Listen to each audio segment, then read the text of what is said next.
Voy a dar ya la cordial bienvenida a Estela Machicado. Ella es gerente de la empresa editorial del Estado. ¿Cómo está, Estela? Bienvenido otra vez a la Razón.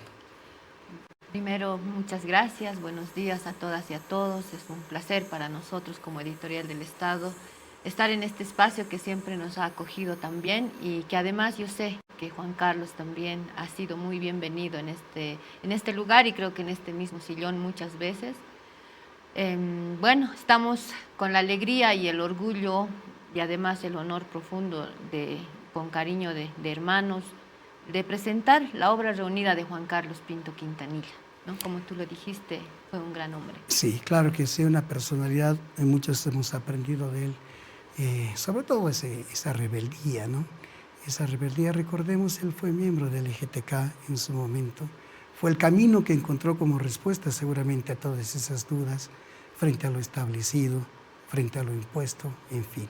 Pero todo eso está contado en 3 tomos, en una obra literaria que ustedes están poniendo ahora a disposición del público. Cuéntenos, Estela, sobre eso, por favor.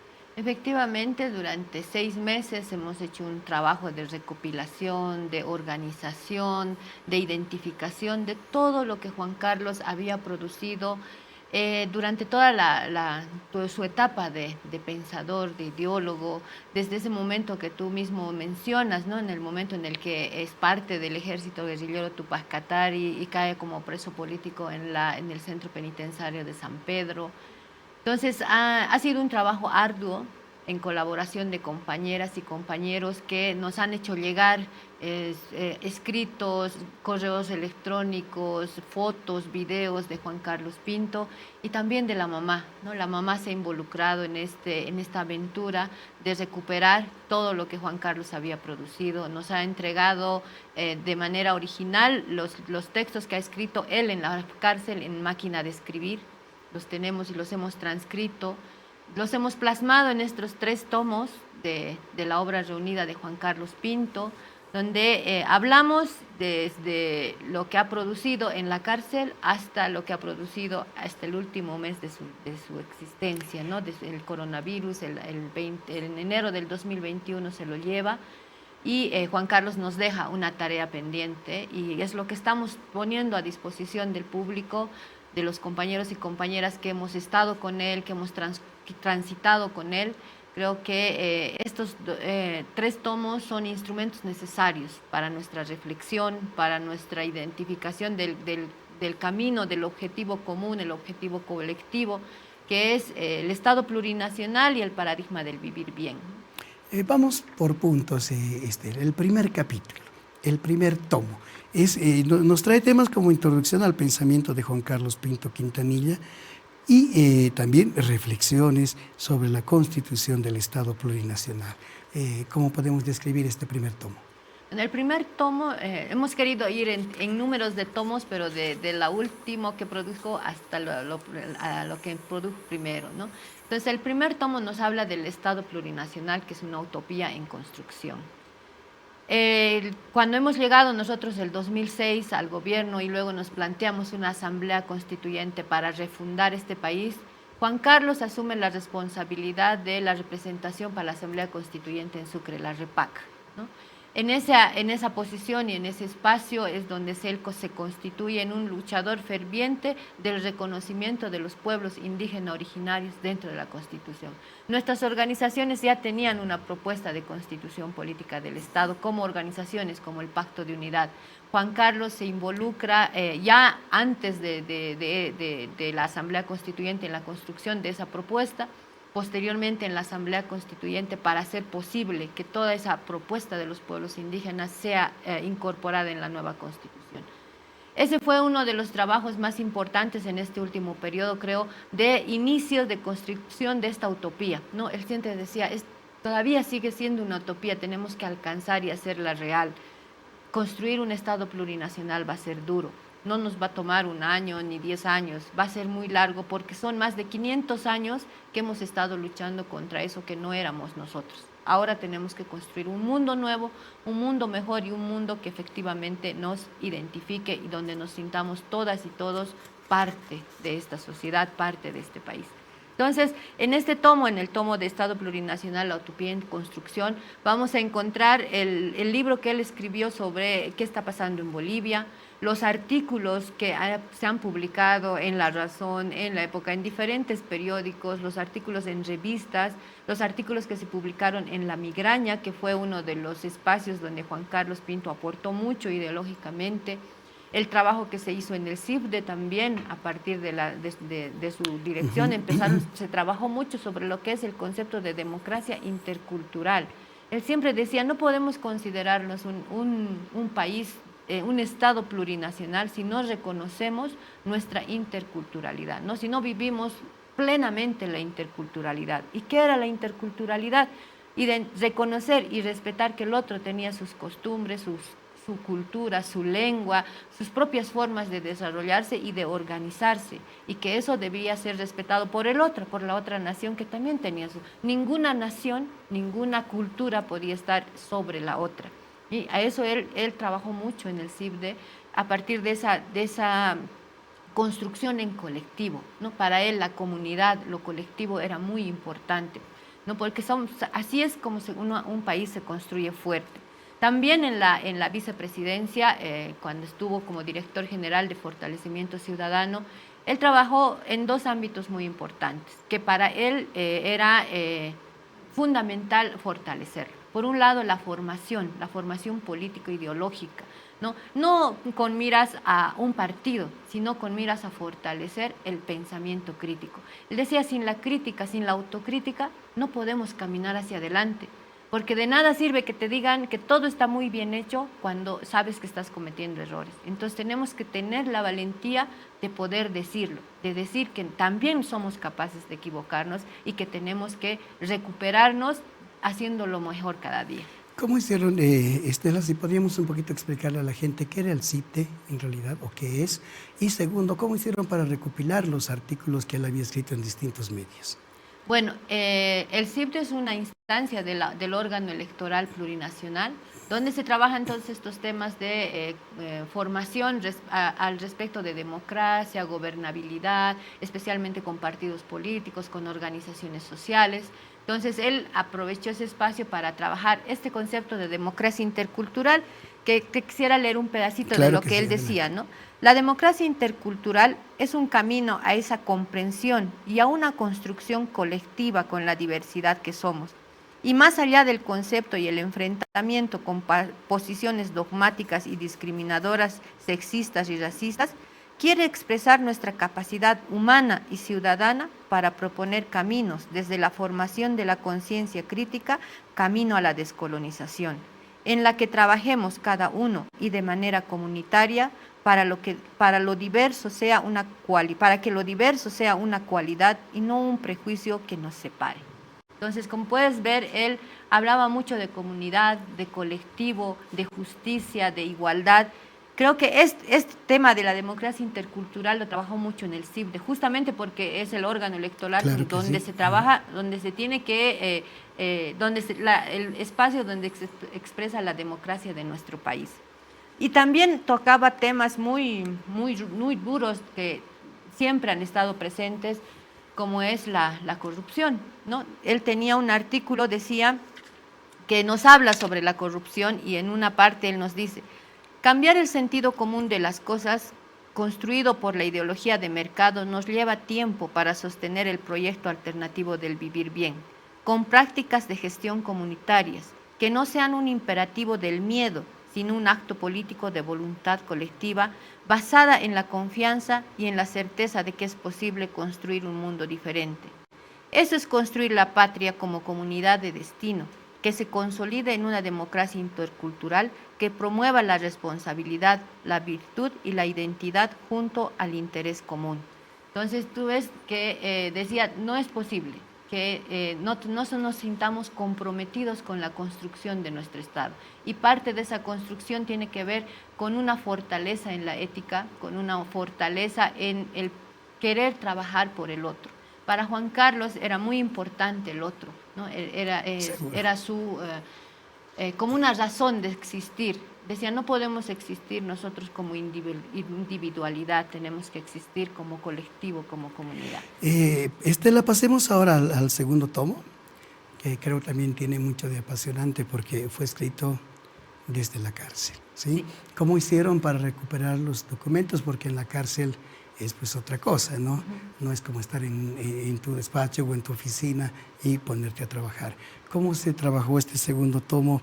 Que entiendo lleva como título Radiografía desde la cárcel.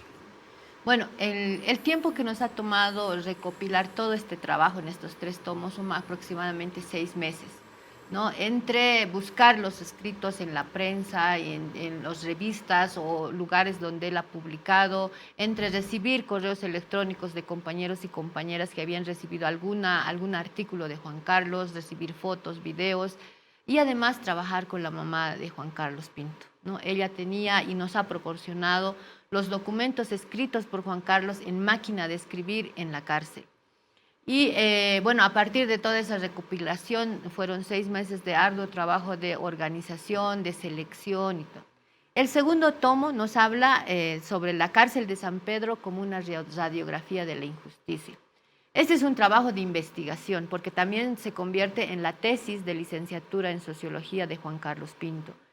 En este tomo nos habla sobre cómo es la vida ahí adentro y cuáles son las necesidades, cuáles son las acciones que se toman, cuál es la forma de vivir de los privados de libertad. Cualquiera que hace una investigación siempre lo hace desde la academia, desde afuera, sin el sentimiento de estar, ¿no? Es decir, a ver cuántos fueron, hacen una torta, un cuadro donde te ponen ciertos números fríos. Creemos que este documento, que luego fue la tesis de Juan Carlos, no es un documento frío, es un documento lleno de amor hacia el otro, a sus compañeros que compartieron celda, compartieron patio con él, y que, bueno, al final tenía que hacer un análisis cuantitativo también de lo que ocurría. Y aquí nos habla fácilmente de cuántos duermen en colchón, cuántos duermen sobre una payasa de paja, cuántos duermen en el patio, cuántos comen bien, cuántos no comen, cuántas personas reciben visita y cuántos no. Esa investigación nadie la podría hacer si no está ahí adentro. Claro que sí. Entonces, esta cárcel de San Pedro, radiografía de una injusticia, efectivamente es una radiografía de lo que significa la cárcel de San Pedro para los que están allá adentro. Para nosotros que vivimos en libertad y que disfrutamos de nuestra libertad, a veces nos es difícil entender eso, ¿no? Pasemos ahora al tomo 3, Estela, por favor, Reflexiones libres de un encarcelado también. Cuéntenos cómo se ha preparado, cómo se ha elaborado todo esto. Bueno, el tomo en sí se llama Buscando libertad, soñando justicia. Reflexiones libres de un encarcelado es una de las primeras partes de este tomo. Este tomo sí está hecho con mucho cariño, con mucho amor de parte de la mamá de Juan Carlos. Aquí están transcritos todos los documentos que él escribió en la cárcel, con las fechas con las que los escribió, con el sentimiento con que escribió estos documentos, reflejando lo que estaba pasando en la cárcel, ¿no? Entonces son escritos que se han, además de otros análisis como la cárcel, en las cárceles de Bolivia, las cárceles y la familia, porque él decía, detrás de un privado de libertad hay una familia, hay hijos, no solamente el privado de libertad sufre el encarcelamiento, también la familia, más allá de que esté o no con ellos. Entonces, son reflexiones que nos interpelan como sociedad, nos dicen qué estamos haciendo nosotros. A veces nosotros cuando pasamos por la puerta de San Pedro, por la puerta de Miraflores o de Obrajes, ni siquiera nos preguntamos cómo lo estará pasando el que está ahí detrás de esos muros. Juan Carlos decía, somos una sociedad que se olvida de lo que ahí adentro pasa. Y por eso te quiero leer esto. La mayoría de adentro tenemos la mundana preocupación de seguir viviendo. Unos trabajan con el esfuerzo y la dedicación que expresa la preocupación por su familia, que afuera sobrevive en condiciones deplorables. Otros tan solo viven en la esperanza de una visita, que al menos cambie el color de los días grises que no dejan de pasar, cual rodillo que imprime en sus vidas. El resentimiento de estar adentro. Algunos buscan un refugio espiritual que apacigüe sus sentimientos de culpa y soledad, en iglesias que ofrecen salvación y vida nueva para los arrepentidos de su mundano proceder. Lugares en los que, además, por añadidura, de vez en cuando regalan comida, chocolate caliente, pan y otros intrascendentes materiales. Objetos de la sobrevivencia humana. Una minoría aprovecha la debilidad humana y hace negocios con ella, vende alcohol, droga, para presos desesperados, que no han encontrado motivación para seguir viviendo y cuyos sueños y alucinaciones de libertad son su refugio y su lento suicidio. Esa es una parte que Juan Carlos lo escribió en agosto de 1992. Si tiene alguna otra lectura, claro que sí. Dice, aquí en la cárcel a veces nos reunimos para comentar lo que ya nadie ignora. El tema de la justicia es recurrente en nuestra situación y existen respuestas diversas, unas individuales que proponen adecuarse a las reglas del juego para poder salir, otras que aún confían en la justicia y finalmente una alternativa que juntos descubrimos en las comunidades de reflexión bíblica, de que el testimonio de la injusticia de que cada uno vivimos en la cárcel debe comprometernos a luchar por una verdadera justicia para todos, que nos acerque al reino de Dios, empezando acá adentro, dejando de lado nuestra pasividad e individualismo para sumar solidaridad y lucha a la causa de un mundo nuevo. Es un grano de mostaza con el que vale la pena comprometerse sin dejar de soñar siempre. Estela, si le pregunto a quién recomendaría usted estos 3 tomos que acabamos de revisar, ¿qué me diría? A los jóvenes. Creo que Juan Carlos ha dejado una tarea pendiente, la tarea pendiente con la justicia, la tarea pendiente con la construcción de nuestro Estado plurinacional.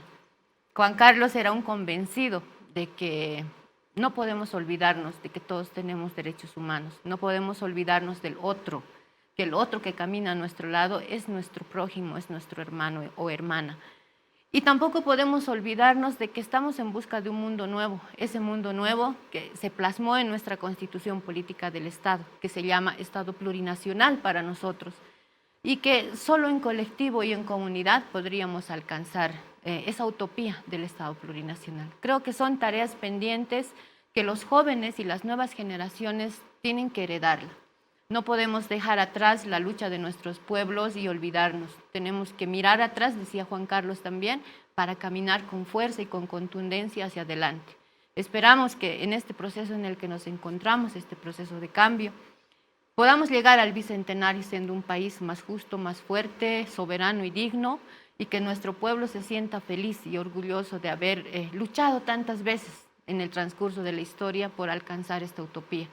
Y que Juan Carlos nos los deja, y creo que es una tarea pendiente para los jóvenes, y a todos los jóvenes les recomiendo que puedan adquirir esta obra reunida de Juan Carlos para reflexionar, fortalecer nuestro pensamiento crítico y construir país. Estela, antes de despedirnos, le voy a plantear 2 preguntitas más. Primero, desde su punto de vista y su sentir, por supuesto, ¿cómo describiría Juan Carlos? Y segundo, entiendo que la presentación de estos 3 tomos es esta noche. ¿Dónde, por favor? Bueno, creo que Juan Carlos fácilmente se podría resumir en palabras como solidaridad, espiritualidad, interculturalidad y comunidad, ¿no? Él era un convencido, como te decía, de que si no aceptas al otro como es, no puedes ser parte, no puedes llamarte parte de una sociedad solidaria, comunitaria, donde cada quien busque el bien, cada quien en conjunto busquemos el bien común, ¿no? Juan Carlos era bastante espiritual también. Creo que su paso por el colegio católico en el que estuvo, y además por toda su lectura sobre la teología de la liberación, hizo que se sienta más comprometido con el pueblo. Y eso es lo que estamos presentando esta noche a las 7 de la noche en el Palacio de Telecomunicaciones, al ladito del Correo. Invitamos a todas, a todos que conocieron y siguieron a Juan Carlos, y a todos los jóvenes que quieran tener en sus manos un instrumento más para la reflexión, acercarse a la presentación. Toda la obra va a estar a la venta esta noche a 80 bolivianos y en las librerías a 100 bolivianos. Entonces les invitamos nuevamente a participar de esta presentación en honor a Juan Carlos Pinto, recuperando todo su legado